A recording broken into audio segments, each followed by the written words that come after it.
Kitab Taubat. Yaitu, yang pertama dari Rubu, yang melepaskan, dari kitab Ihya Ulumuddin. Dengan menyebut nama Allah yang Maha Pemurah lagi Maha Penyayang. Segala pujian bagi Allah, yang dengan pemujiannya, dimulai setiap kitab. Dan dengan menyebut namanya dimulai setiap pembicaraan. Dan dengan pujian kepadanya, maka orang yang memperoleh nikmat, akan menikmati dalam negeri pahala, sorga. Dan dengan namanya, orang-orang celaka, munafik, menghiburkan hatinya, walaupun telah dijatuhkan hijab, dinding, pada pihak mereka. Dan dijadikan di antara mereka dan orang-orang bahagia, dinding yang mempunyai pintu, tempat masuk orang-orang mukmin. Batinnya dinding itu, di dalamnya rahmat, karena bersambung dengan sorga. Dan zahirnya, dari arah dinding itu azab, karena bersambung dengan neraka. Kitab bertaubat kepada Allah, sebagai taubatnya orang yang yakin, bahwa Allah lah pemilik dari segala yang memiliki dan penyebab dari segala sebab. Kita mengharap kepadanya, sebagai harapannya orang yang mengetahui, bahwa Dialah yang memiliki, yang Maha Pengasih, yang Maha Pengampun dan yang Maha Penerima Taubat.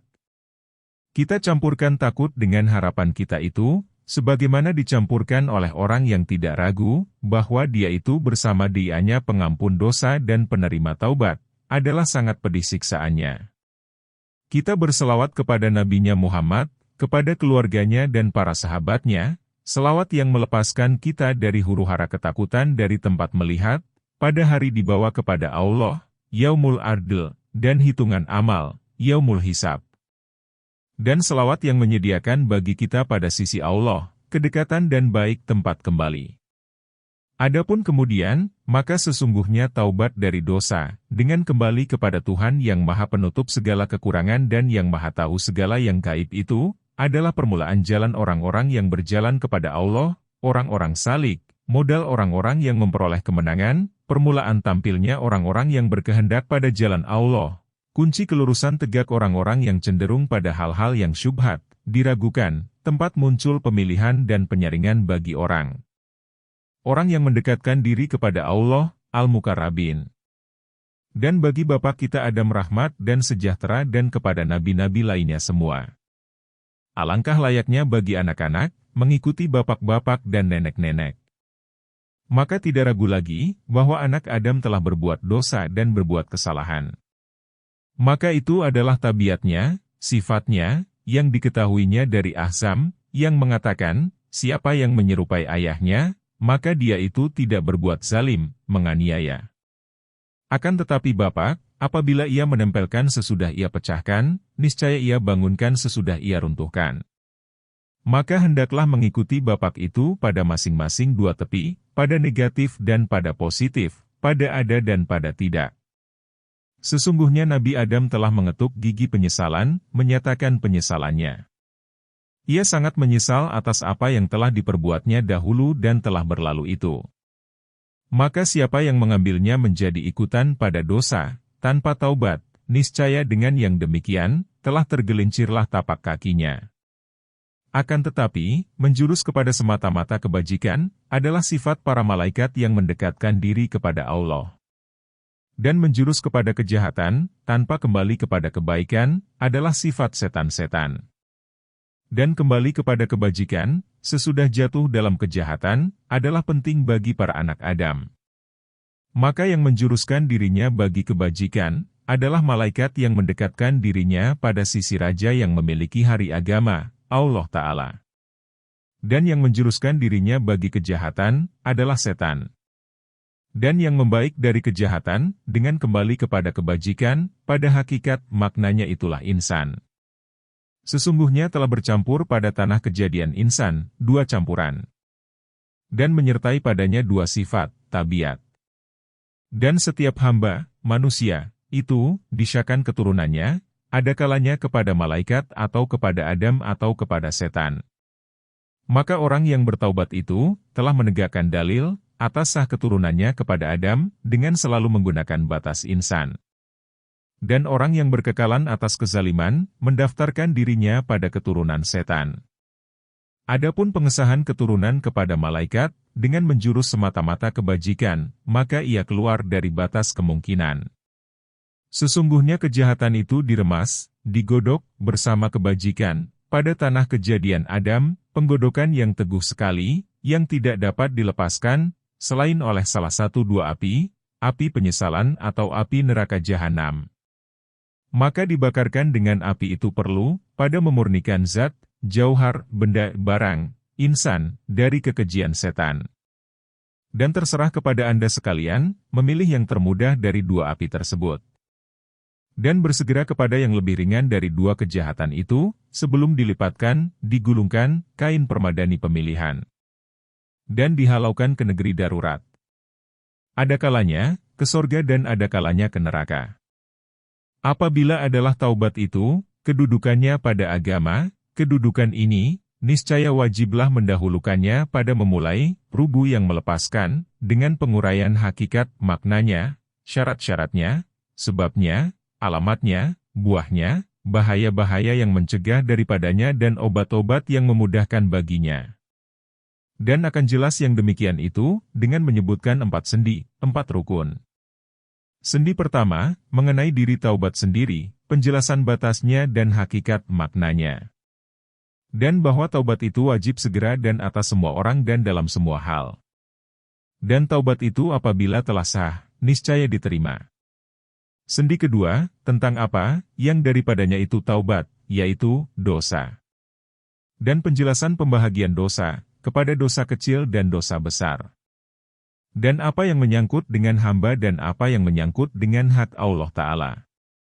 Dan penjelasan bagaimana pembahagian derajat-derajat dan tingkat-tingkat kepada kebaikan dan keburukan. Dan penjelasan sebab-sebab, yang dengan sebab-sebab itu, menjadi besar dosa kecil.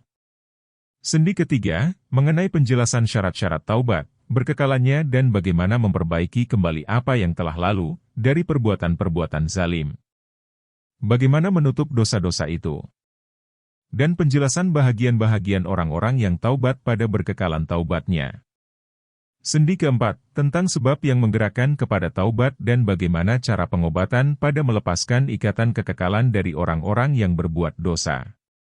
Dan akan sempurnalah maksud dengan sendi-sendi yang 4 ini, insya Allah, Azza wa Jalla, Allah yang Maha dan Maha Mulia. Sendi pertama, tentang diri taubat itu sendiri. Penjelasan, hakikat makna taubat dan batasnya. Ketahuilah, bahwa taubat itu ibarat dari suatu pengertian yang tersusun dan bersedaging dari 3 perkara yang bertartib. Yaitu, ilmu, keadaan dan perbuatan. Maka ilmu yang pertama, keadaan yang kedua dan perbuatan yang ketiga. Yang pertama mengharuskan yang kedua dan yang kedua mengharuskan yang ketiga, karena positif yang dikehendaki oleh datangnya sunnah Allah pada alamul mulki dan alamul malakut, alam dunia YG tidak bisa dipersaksikan dengan mata. Adapun ilmu, pengetahuan, yaitu, mengetahui besarnya melarat dosa. Dan adanya dosa itu menjadi hijab, dinding, antara hamba dan tiap-tiap yang dikasihi. Apabila ia mengetahui yang demikian dengan ilmu mengenal Allah Ta'ala yang teguh, dengan keyakinan yang mengerasi atas hatinya, niscaya berkobarlah dari ilmu mengenal Allah Ta'ala ini, perasaan pedih bagi hati, disebabkan hilangnya yang dikasihi itu. Sesungguhnya hati, manakala merasa kehilangan yang dikasihinya, niscaya ia merasa pedih. Kalau hilangnya itu dengan perbuatannya, niscaya ia merasa sedih atas perbuatan yang menghilangkan itu. Lalu perasaan pedihnya itu dinamakan sesal, disebabkan perbuatannya sendiri yang menghilangkan kekasihnya itu. Apabila kepedihan ini mengerasi atas hati dan menguasainya, niscaya membangkitkan dari kepedihan ini di dalam hati, suatu keadaan yang lain, yang dinamai, kehendak dan maksud kepada perbuatan yang mempunyai kaitan dengan waktu sekarang, waktu yang lalu dan waktu yang akan datang. Adapun kaitannya dengan waktu sekarang, maka yaitu, dengan meninggalkan dosa yang dikerjakannya. Dan yang menyangkut dengan waktu yang akan datang, maka yaitu, dengan bercita-cita meninggalkan dosa yang menghilangkan kekasih itu sampai kepada penghabisan umurnya. Dan yang menyangkut dengan waktu yang lalu, maka yaitu, dengan memperbaiki kembali apa yang hilang itu, dengan penampalan dan mengerjakan kembali, Kodo, jikalau dapat ditampalkan. Maka ilmu adalah yang pertama. Ilmulah tempat munculnya segala kebajikan ini. Dan aku kehendaki dengan ilmu ini, ialah iman dan yakin. Iman adalah ibarat dari pembenaran bahwa dosa itu racun yang membinasakan. Dan yakin adalah ibarat dari penguatan pembenaran ini, meniadakan keraguan daripadanya dan menguatkannya atas hati. Lalu berbuahlah nur iman ini, manakala telah bercahaya atas hati, api penyesalan. Maka hati merasa pedih dengan dosa-dosa itu, di mana ia melihat dengan cahaya nur iman, bahwa telah terjadi ia terdinding dari kekasihnya. Seperti orang yang bercahaya kepadanya cahaya matahari dan ia berada dalam gelap. Lalu bersinarlah cahaya kepadanya dengan tersingkap awan atau terbuka dinding, hijab. Maka dilihatnya kekasihnya dan kekasih itu hampir binasa. Lalu bergolaklah api kecintaan dalam hatinya. Dan menggeraklah api-api itu dengan kehendaknya, untuk bangkit memperbaiki kembali. Maka ilmu, sesal dan maksud yang menyangkut dengan meninggalkan itu, pada masa sekarang, masa yang akan datang dan memperbaiki kembali bagi masa yang lalu itu, 3 pengertian yang tersusun pada hasilnya. Lalu disebutlah nama taubat itu, di atas keseluruhannya. Dan banyaklah disebut nama taubat itu, di atas pengertian sesal satu saja. Dan dijadikan ilmu itu seperti yang mendahului dan pembukaannya. Dan meninggalkan itu seperti buah dan yang mengikuti yang terakhir. Dan dengan ibarat ini, Nabi bersabda, sesal itu taubat. Karena tidak terlepas sesal itu dari ilmu yang mewajibkannya dan yang membuahkannya. Dan dari cita-cita yang mengikutinya dan mengiringinya. Lalu sesal itu adalah yang mengelilingi dengan 2 tepinya. Aku maksudkan, buah dan yang membuahkannya.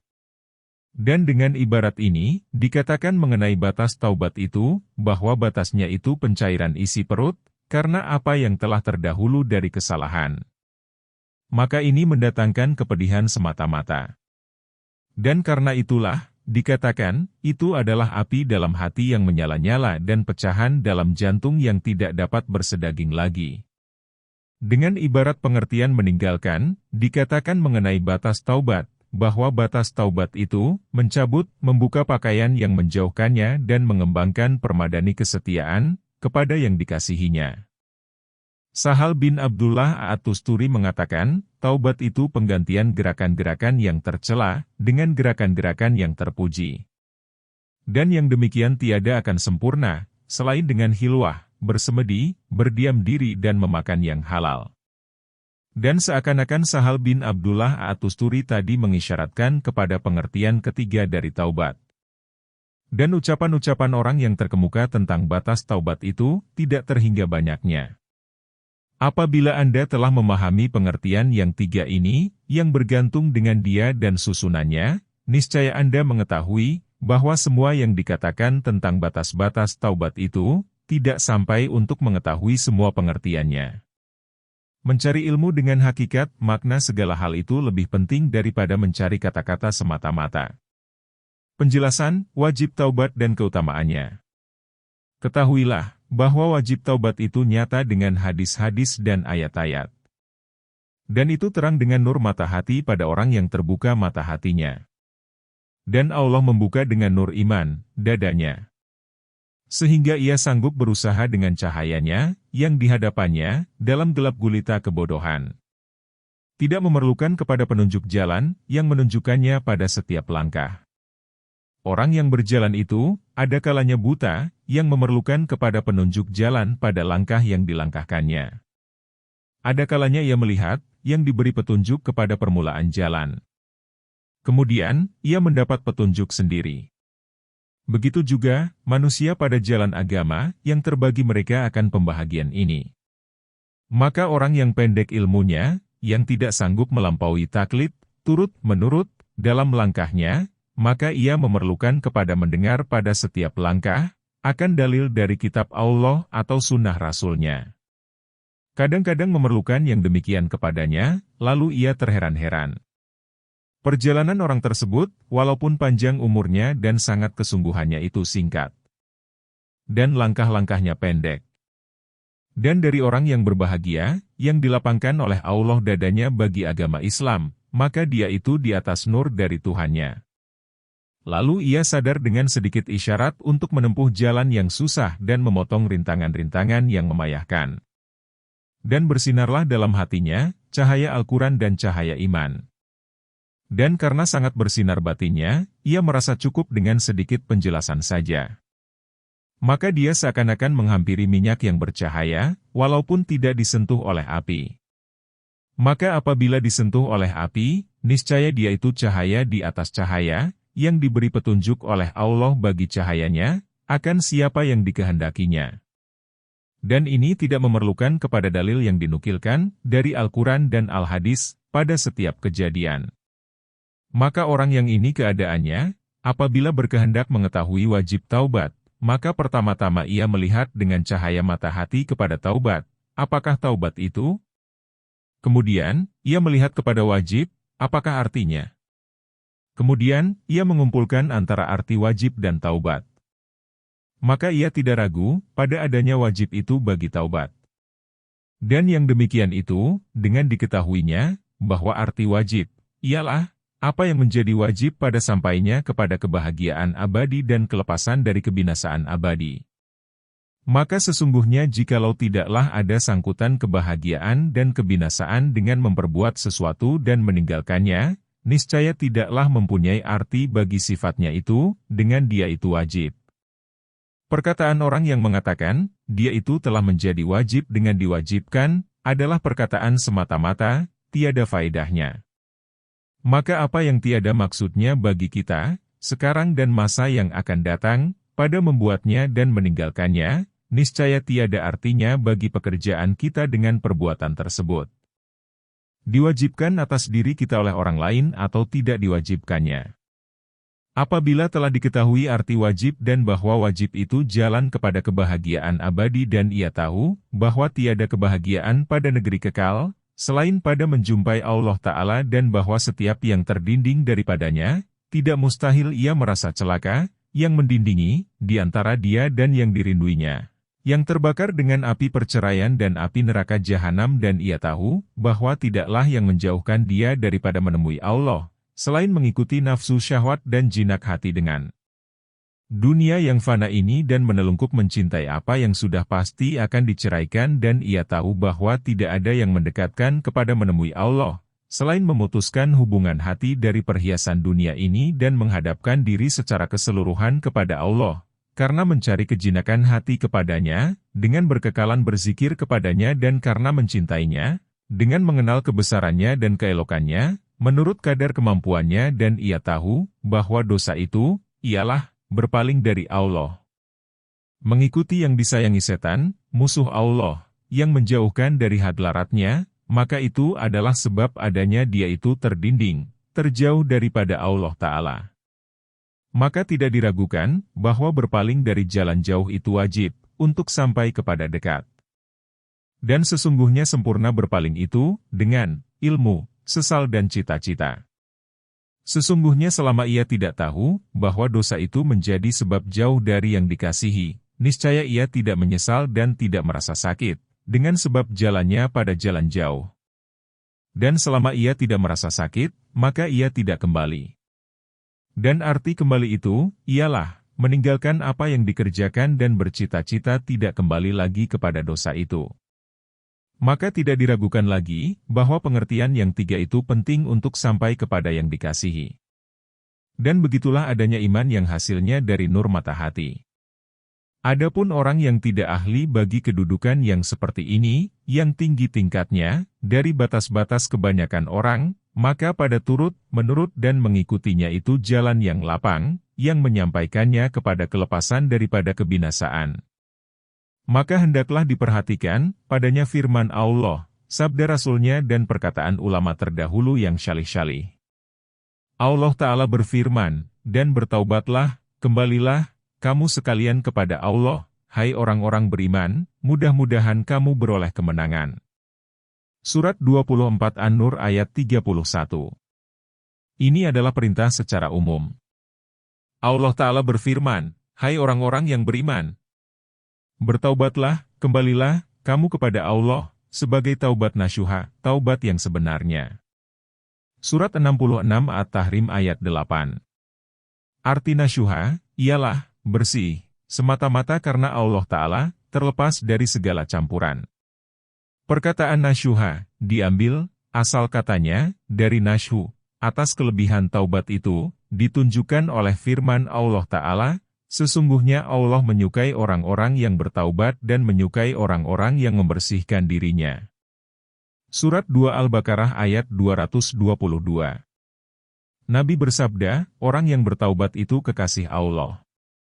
Orang yang bertaubat dari dosa, adalah seperti orang yang tiada mempunyai dosa. Rasulullah bersabda, sesungguhnya Allah lebih suka dengan taubatnya hamba yang beriman, dari seorang laki-laki yang tinggal pada bumi daratan yang membinasakan. Bersama orang laki-laki tersebut unta kendaraannya. Atas unta kendaraan itu makanan dan minumannya. Lalu ia meletakkan kepalanya atas bumi. Maka ia tertidur. Kemudian, ia terbangun. Dan unta kendaraannya sudah pergi. Lalu ia mencari unta kendaraan itu.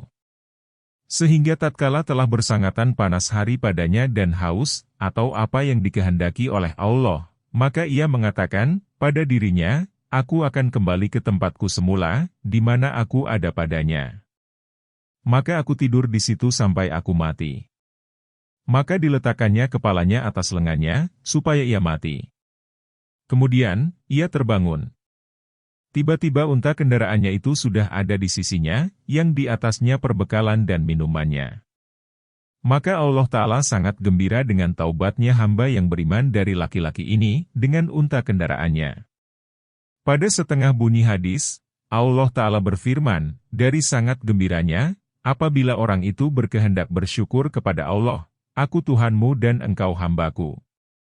Diriwayatkan dari Al-Hasan Al-Basyari yang mengatakan, ketika Allah Azza wa Jalla menerima taubatnya Adam, lalu para malaikat mengucapkan tahniah, selamat, kepada Adam. Jibril dan Mikail turun kepadanya, seraya mengatakan, hai Adam, telah tenang dirimu dengan diterima oleh Allah taubatmu. Maka Adam menjawab, hai Jibril, kalau ada persoalan sesudah taubat ini, maka di mana tempatku? Maka Allah Ta'ala menurunkan wahyu kepada Adam, hai Adam, aku pusakakan kepada keturunanmu, anak cucumu, akan payah dan kerja berat. Dan aku pusakakan kepada mereka taubat. Maka siapa di antara mereka yang berdoa kepadaku, niscaya aku perkenankan, sebagaimana aku perkenankan kepadamu. Dan siapa yang meminta ampun kepadaku, niscaya aku tidak kikir kepadanya. Karena sesungguhnya aku itu dekat, lagi yang memperkenankan doa. Hai Adam, aku akan bangkitkan orang-orang yang bertaubat, dari kuburan, dalam keadaan gembira dan tertawa. Dan doa mereka diterima. Hadis dan atsar tentang yang demikian, tidak terhingga banyaknya. Dan ijma, sepakat, itu sah dari umat, atas wajibnya taubat.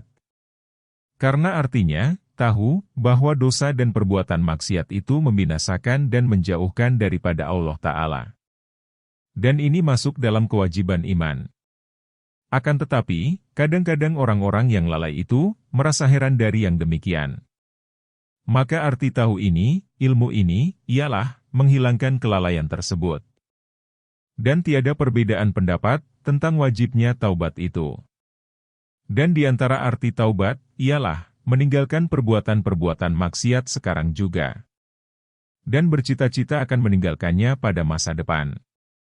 Dan memperoleh kembali apa yang telah teledor pada hal-hal yang lalu. Dan yang demikian itu, tidak diragukan lagi tentang wajibnya. Adapun penyesalan terhadap apa yang telah lalu dan bersedih hati terhadapnya, maka itu wajib. Dan itulah nyawanya taubat. Dan dengan itu sempurnalah memperoleh kembali. Bagaimanakah itu tidak wajib? Bahkan itu adalah semacam kepedihan, yang sudah pasti terjadi, akibat mengenal yang hakiki, dengan apa yang telah hilang dari umur dan lenyap dalam kemarahan Allah. Kalau Anda mengatakan, bahwa kepedihan hati itu hal yang mudah terjadi, yang tidak masuk dalam usaha manusia, maka bagaimana disifatkan, dikatakan wajib? Maka ketahuilah kiranya, bahwa sebabnya, ialah pentahkikan ilmu dengan hilangnya yang dicintai. Dan baginya jalan untuk memperoleh sebabnya. Dan dengan arti yang seperti ini, masuklah ilmu itu dalam wajib. Tidak dengan arti, bahwa ilmu itu dijadikan oleh hamba dan didatangkannya pada dirinya. Yang demikian itu mustahil. Bahkan, ilmu, penyesalan, perbuatan, kemauan, kuasa dan orang yang berkuasa, mempunyai tenaga. Itu, semuanya termasuk makhluk dan perbuatan Allah. Dan sesungguhnya Allah yang menjadikan kamu dan apa yang kamu perbuat. Surat 37 Asy-Syafa'at ayat 96. Inilah yang benar pada orang-orang yang bermata hati. Dan selain dari ini, adalah sesat. Kalau Anda mengatakan, apakah hamba itu tiada mempunyai ikhtiar, pilihan atau usaha, pada memperbuat dan meninggalkan, tidak memperbuatnya, sesuatu? Kami menjawab, ya. Dan itu tidak bertentangan dengan perkataan kami, bahwa semua itu dari ciptaan Allah Ta'ala. Bahkan ikhtiar juga termasuk sebahagian daripada ciptaan Allah. Dan hamba itu memerlukan pada ikhtiar yang dipunyainya. Maka sesungguhnya Allah Ta'ala, apabila menjadikan tangan yang sehat, menjadikan makanan yang lezat, menjadikan keinginan, syahwat, bagi makanan itu dalam perut, menjadikan pengetahuan dalam hati, bahwa makanan tersebut menenteramkan syahwat dan menjadikan yang terguris di hati, yang berlawanan satu dengan lainnya, tentang makanan itu, adakah padanya melarat, serta makanan itu menenteramkan syahwat? Adakah dengan tidak memakannya itu suatu halangan, yang berhalangan pada makanan itu memakannya atau tidak? Kemudian Allah menjadikan pengetahuan, ilmu, bahwa tidak ada halangan. Kemudian, ketika berkumpul sebab-sebab tersebut, lalu menjadi yakinlah kehendak, kemauan, yang menggerakkan kepada memakannya. Maka yakinnya kehendak sesudah ragunya yang terguris di hati, yang berlawanan satu dengan lainnya dan sesudah adanya keinginan kepada makanan itu, maka itu dinamakan ikhtiar. Dan tidak boleh tidak daripada memperolehnya, ketika telah sempurna sebab-sebabnya. Apabila telah berhasil keyakinan kemauan, yang dia dijadikan oleh Allah Ta'ala, niscaya tergeraklah tangan yang sehat sudah pasti ke arah makanan itu. Karena sesudah sempurnanya kemauan dan kudrah, kuasa, maka berhasillah perbuatan itu adalah hal yang mudah. Lalu berhasillah gerak. Dan gerak itu adalah dengan dijadikan oleh Allah, sesudah berhasilnya kudrah, kesanggupan, dan yakinnya kemauan, kehendak. Dan yang dua ini, kudrah, kuasa, dan kemauan juga dari yang dijadikan oleh Allah. Dan yakinnya kemauan itu berhasil sesudah benarnya syahwat dan ilmu dengan tidak adanya halangan-halangan, mawani. Dan yang dua ini juga dari yang dijadikan oleh Allah Ta'ala. Akan tetapi, sebahagian makhluk-makhluk ini tersusun dengan tartib dan teratur di atas sebahagian yang lain, yang telah berlaku sunnah Allah Ta'ala pada makhluknya, dan tiada akan engkau dapati ketetapan Allah itu berubah. Surat 33 Al-Ahzab ayat 62. Maka Allah Ta'ala tidak menjadikan gerak tangan dengan tulisan yang teratur, sebelum dijadikannya pada tangan itu suatu sifat, yang dinamakan kudrah, kuasa, sebelum dijadikannya padanya hayah, hidup, dan sebelum dijadikannya kemauan yang diakini. Dan ia tidak menjadikan kemauan yang diakini, sebelum dijadikannya syahwat dan kecenderungan pada diri.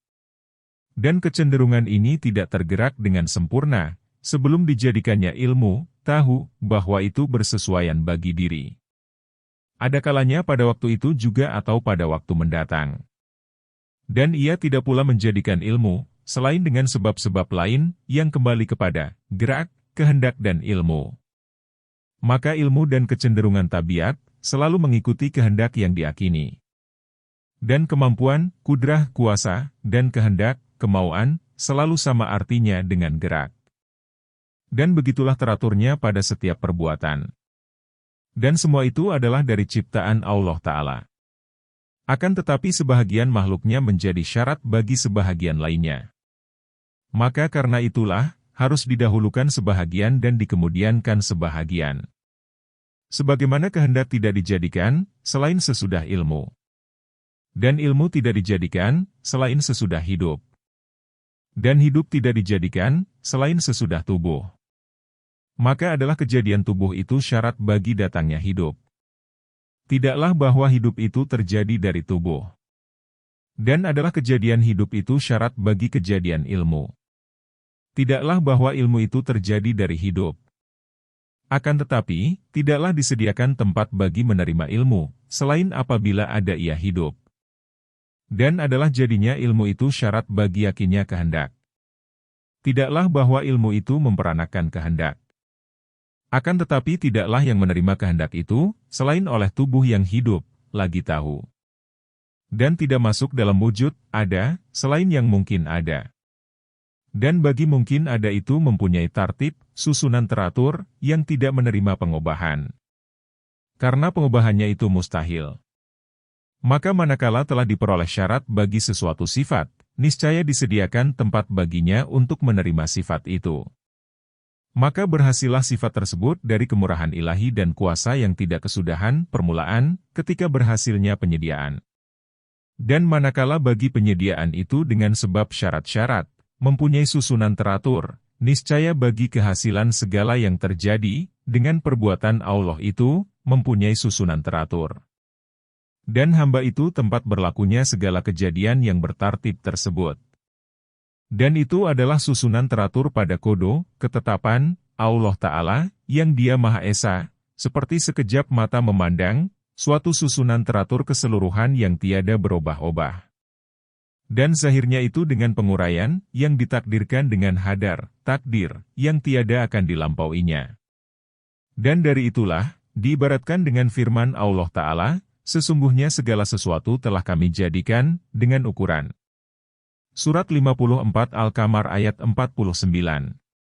Dan dari kodo, hukum takdir, keseluruhan tidak kesudahan, permulaan, diibaratkan dengan firman Allah Ta'ala, dan perintah kami hanya satu, bagai sekejap mata. Surat 54 Al-Qamar ayat 50. Adapun hamba, manusia, maka sesungguhnya mereka itu dijadikan menurut berlakunya kodo, hukum takdir, dan hadar takdir. Dan termasuk dalam jumlah hadar takdir, ialah, terjadinya gerak pada tangan penulis, sesudah terjadinya sifat tertentu pada tangannya, yang dinamai, kudrah, kuasa, kesanggupan. Dan sesudah terjadinya kecenderungan yang kuat, yang meyakinkan pada dirinya, yang dinamai, maksud. Dan sesudah tahu, ilmu, dengan apa yang menjadi kecenderungan, yang dinamai, mengetahui dan mengenal. Maka apabila telah lahir dari batinnya alam malakut, hal-hal yang empat tersebut, atas tubuh hamba yang dijadikan di bawah paksaan takdir, niscaya mendahuluilah penduduk, alamul mulki wasi syahadah, tubuh dalam alam penyaksian, yang terdinding dari, alamul gaibi wal malakut, alam akhirat YG tidak bisa dipersaksikan dengan mata. Dan mereka mengatakan, hai orang itu, engkau telah bergerak, melempar dan menulis. Ia dipanggil dari belakang hijab dan hemah-hemah alam malakut, dan tidaklah engkau melempar, ketika engkau melempar. Akan tetapi Allah yang melempar. Surat 8 Al-Anfal ayat 17. Tidaklah engkau yang membunuh ketika engkau membunuh. Akan tetapi, perangilah mereka. Allah akan menyiksa mereka dengan tanganmu. Surat 9 At-Taubah ayat 14.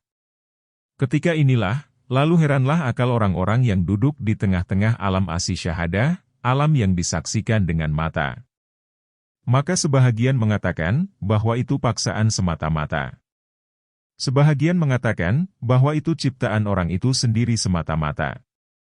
Dan dari yang bersikap di tengah-tengah, cenderung, bahwa itu usaha.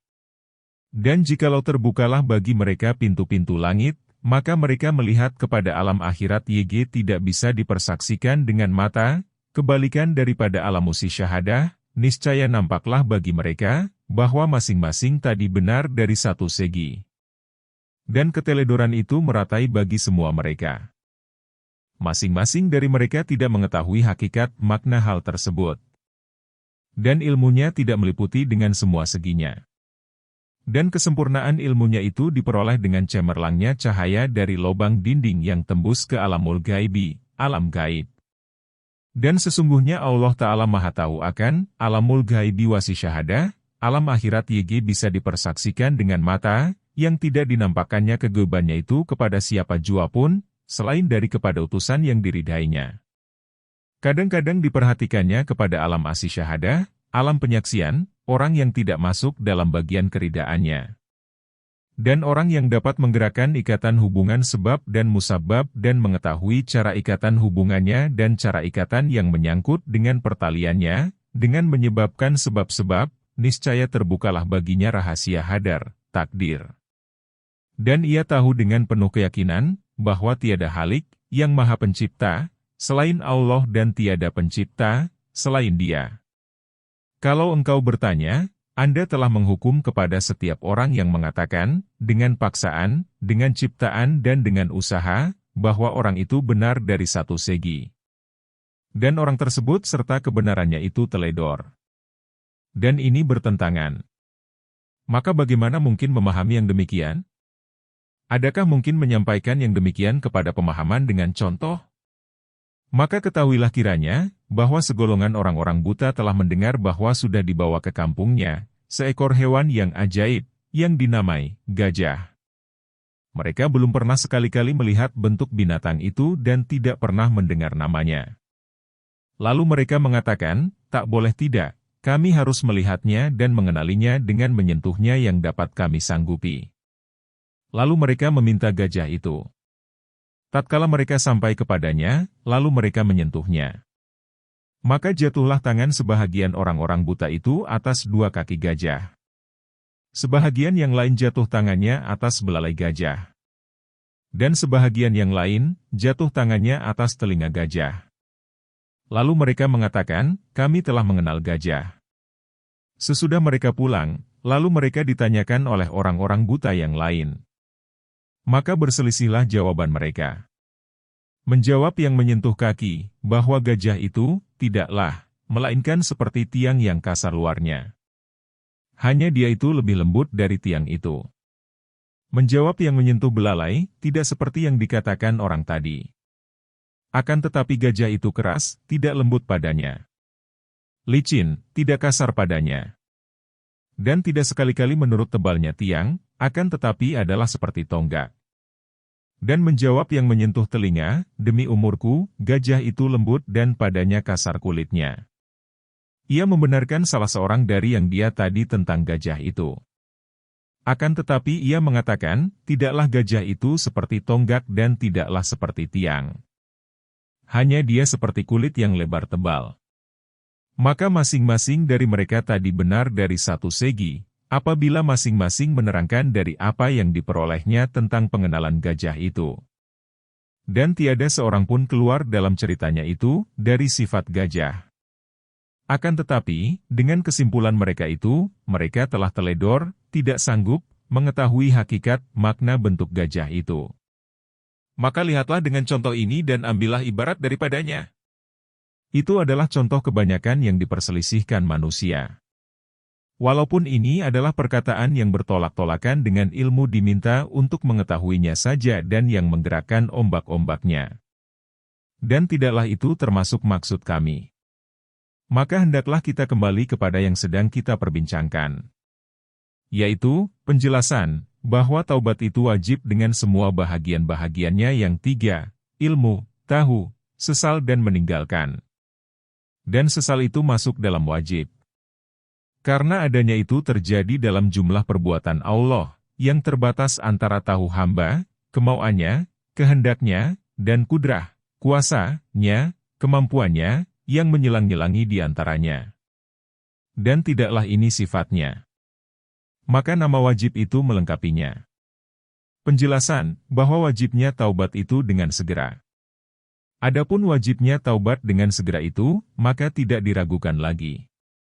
Karena mengetahui adanya perbuatan maksiat itu membinasakan pada diri iman. Dan itu wajib dengan segera. Dan yang menghendaki wajibnya itu, ialah, yang diketahuinya sebagai mengenal takutnya yang demikian, dari perbuatan yang tidak disukai. Maka ilmu mengenal Allah Ta'ala ini tidaklah termasuk sebahagian dari ilmu diminta untuk mengetahuinya saja, yang tidak menyangkut dengan amal, perbuatan. Akan tetapi, dia termasuk sebahagian dari ilmu muamalah, perniagaan. Setiap ilmu itu dimaksudkan supaya menjadi penggerak kepada amal. Maka tidaklah terjadi kelepasan dari tanggungannya, selama tidak jadi ilmu itu penggerak kepadanya. Maka ilmu, mengetahui, dengan melaratnya dosa, sesungguhnya dimaksudkan supaya ilmu itu penggerak kepada meninggalkan dosa. Maka orang yang tidak meninggalkan dosa, adalah orang yang ketiadaan bahagian ini dari iman. Dan itulah yang dimaksudkan dengan sabda Nabi, tidaklah penzina itu berzina, ketika dia itu orang mukmin. Tidaklah dimaksudkan dengan demikian, ketiadaan iman, yang kembali kepada ilmu diminta untuk mengetahuinya saja, seperti mengetahui akan Allah, keesaannya, sifat-sifatnya, kitab-kitabnya dan rasul-rasulnya. Sesungguhnya yang demikian itu, tidak ditiadakan oleh perbuatan zina dan perbuatan-perbuatan maksiat. Sesungguhnya, dimaksudkan ketiadaan iman itu, karena adanya zina itu menjauhkan dari Allah Ta'ala, yang mengharuskan kutukannya. Sebagaimana apabila dokter mengatakan, ini racun, maka jangan engkau meminumnya. Maka apabila ia minum, niscaya dikatakan, dia telah minum dan dia itu tidak percaya, beriman. Tidak berarti, bahwa dia tidak percaya dengan adanya tabib dan adanya orang itu tabib. Dan dia tidak membenarkannya. Akan tetapi, yang dimaksudkan, ialah, bahwa orang itu tidak membenarkan perkataan tabib, bahwa itu, racun yang membinasakan. Sesungguhnya orang yang tahu dengan racun, niscaya tidaklah sekali-kali akan diminumnya. Orang yang berbuat maksiat, dengan mudah itu kurang iman. Dan tidaklah iman itu satu pintu. Akan tetapi, lebih 70 pintu. Yang tertinggi, ialah, pengakuan, bahwa, tiada yang disembah, selain Allah. Dan pintu yang paling rendah, ialah, membuang yang menyakitkan dari jalan raya. Contohnya, ialah, kata orang yang mengatakan, tidaklah manusia itu suatu wujud yang satu. Akan tetapi, lebih dari 70 wujud. Yang tertinggi, ialah hati dan nyawa. Dan yang terendah, ialah, membuang yang menyakiti dari kulit, dengan adanya manusia itu menggunting kumis, memotong kuku, membersihkan kulit dari kotoran. Sehingga ia berbeda dari hewan yang terlepas, yang berlumuran dengan beraknya, yang tidak disukai bentuknya, dengan panjang kukunya, kuku burung, dan kukunya, kuku hewan. Inilah contoh yang sesuai. Maka iman itu, seperti insan. Dan ketiadaannya pengakuan keesaan itu menjadikan salah keseluruhan, seperti tidak adanya nyawa. Dan orang yang tidak mempunyai, selain pengakuan keesaan Tuhan, dan pengakuan kerasulan Muhammad, adalah seperti insan yang terpotong sendi-sendinya, buta kedua matanya, ketiadaan semua anggota badannya, zahiriah dan batiniah. Tidak hilang pokok nyawa. Dan sebagaimana orang yang ini keadaannya, yang mendekati ia kepada mati, lalu ia dicerai-beraikan oleh nyawa yang lemah, yang tersendiri, yang ditinggalkan oleh anggota-anggota tubuh yang menolongnya dan yang menguatkannya. Maka seperti demikianlah, orang yang tidak mempunyai, selain pokok iman. Dan ia teledor pada semua amal, yang mendekati untuk dicabut pohon imannya, apabila dilanda oleh angin kencang, yang menggerakkan iman pada permulaan datangnya Malikul Maut dan tibanya. Maka setiap iman yang tidak tetap pokoknya pada keyakinan dan tidak berkembang cabang-cabangnya pada amal, niscaya tidak akan tetap di atas datangnya angin kekencangan huru-hara, ketika tampak dahi Malikul Maut. Dan ditakuti terhadap manusia tersebut, akan suel hatimah, buruk kesudahan. Tidaklah apa yang disirami dengan berbagai taat, sepanjang hari dan saat, sehingga mendalam dan tetap. Perkataan orang maksiat kepada orang taat, sesungguhnya aku ini orang mukmin, sebagaimana engkau orang mukmin, adalah seperti kata batang labu air kepada pohon syanaubar, seperti pohon cempedak, saya pohon dan engkau pohon. Alangkah bagusnya jawaban pohon syanaubar, tatkala ia menjawab, engkau akan mengetahui tertipunya engkau dengan samanya nama itu, apabila berhembus angin kencang musim semi. Maka ketika itu, menjadi terputus-putuslah batang-batang engkau dan beterbanganlah daun-daun engkau. Dan tersingkaplah tertipunya engkau, dengan sama-sama nama pohon, serta lupa dari sebab-sebab teguh tetapnya pohon-pohonan. Anda akan melihat, apabila telah hilang debu. Kudakah di bawah Anda ataukah keledai itu? Ini adalah keadaan yang tampak pada hari kesudahan. Sesungguhnya terputuslah urat hati orang-orang arifin, orang-orang yang berilmu mengenal Allah Ta'ala akan Allah, karena takut, dari panggilan maut dan pendahuluan-pendahuluannya yang dahsyat, yang tidak tetap di atas jalan yang lurus, selain orang-orang yang sedikit jumlahnya. Maka orang yang berbuat maksiat, apabila tidak takut kekal dalam neraka, disebabkan kemaksiatannya, adalah seperti orang yang sehat yang terjerumus dalam nafsu syahwat yang mendatangkan melarat, apabila ia tidak takut kepada mati, dengan sebab kesehatannya. Dan mati itu biasanya terjadi dengan tiba-tiba. Lalu dikatakan kepadanya, bahwa orang sehat itu takut sakit. Kemudian, apabila ia sakit, maka ia takut mati. Dan begitu juga orang yang berbuat perbuatan maksiat, takut kepada suel hatimah, buruk kesudahan. Kemudian, apabila ia berkesudahan dengan suel hatimah, kita berlindung dengan Allah, niscaya wajiblah kekal dalam neraka. Maka perbuatan-perbuatan maksiat bagi iman, adalah seperti makanan yang mendatangkan melarat bagi badan. Maka senantiasalah ia berkumpul dalam batin, sehingga berubahlah godokan segala campuran. Dan ia tidak merasa dengan yang demikian, sampai rusaklah gosokan itu. Lalu ia sakit serta-merta. Kemudian ia mati serta-merta. Begitu pulalah perbuatan-perbuatan maksiat. Maka apabila ada orang yang takut dari kebinasaan dalam dunia ini yang menghancurkan, niscaya wajiblah kepadanya meninggalkan racun dan apa yang mendatangkan melarat dari segala rupa makanan, dalam setiap keadaan dan dengan segera. Maka orang yang takut dari binasa abadi, itu, lebih utama wajib yang demikian atasnya. Apabila ada orang yang meminum racun, apabila ia menyesal, niscaya wajiblah atasnya memuntahkan dan kembali dari meminum racun itu dengan membatalkannya dan mengeluarkannya dari perut, dengan jalan segera dan cepat, untuk memperoleh kembali badannya yang hampir binasa, yang tidak lenyap daripadanya, selain dunia yang fana ini. Maka orang yang meminum racun agama, yaitu dosa, adalah lebih utama kepadanya harus kembali dari dosa-dosa itu, dengan berbuat baik kembali yang mungkin, selama masih ada kesempatan untuk berbuat baik kembali itu. Yaitu, umur. Maka yang ditakuti dari racun ini, ialah hilangnya akhirat yang masih ada, yang padanya nikmat yang menetap dan Raja yang Maha Agung. Dan pada luputnya akhirat itu, neraka jahanam dan azab yang menetap, yang menghabiskan gandaan umur dunia, tanpa 100 masanya. Karena tidak ada sekali-kali masanya itu berpenghabisan. Maka bersegera dengan sangat segera kepada taubat, sebelum racun dosa berbuat dengan nyawa iman, suatu perbuatan, yang keadaan padanya melewati kesanggupan tabib-tabib dan usahanya. Dan tidaklah bermanfaat sesudah itu, penjagaan lagi. Maka tidak bermanfaat sesudah itu, nasihat orang-orang yang menasehatkan dan pengajaran orang-orang yang memberi pengajaran. Dan berhaklah dikatakan kepadanya, bahwa dia termasuk orang-orang yang binasa.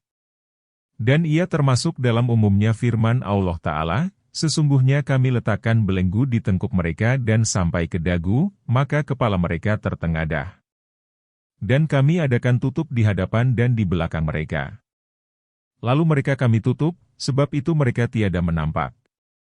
Sama saja bagi mereka, engkau beri peringatan atau tidak, mereka tiada juga mau percaya. Surat 36 Yasin ayat 8, 9, 10. Janganlah engkau ditipu oleh perkataan iman. Maka engkau katakan, bahwa yang dimaksud dengan ayat itu, orang kafir. Karena telah diterangkan kepada engkau, bahwa iman itu lebih dari 70 pintu. Dan orang yang berzina, tidak akan berzina ketika ia berzina dan dia itu orang mukmin. Maka yang terdinding dari iman yang menjadi cabang dan ranting, akan terdinding nanti pada kesudahan, hatimah, dari iman yang menjadi pokok. Sebagaimana orang yang ketiadaan semua sendi tubuhnya, yang menjadi samping dan cabang, akan dihalau kepada maut, yang meniadakan nyawa, di mana nyawa itu pokok. Maka tiada kekal pokok, tanpa cabang. Dan tidak ada cabang, tanpa pokok. Dan tiada berbeda antara pokok dan cabang, selain pada satu hal. yaitu bahwa adanya cabang dan kekalnya, meminta kepada adanya pokok. Adapun adanya pokok, maka tidak meminta kepada adanya cabang.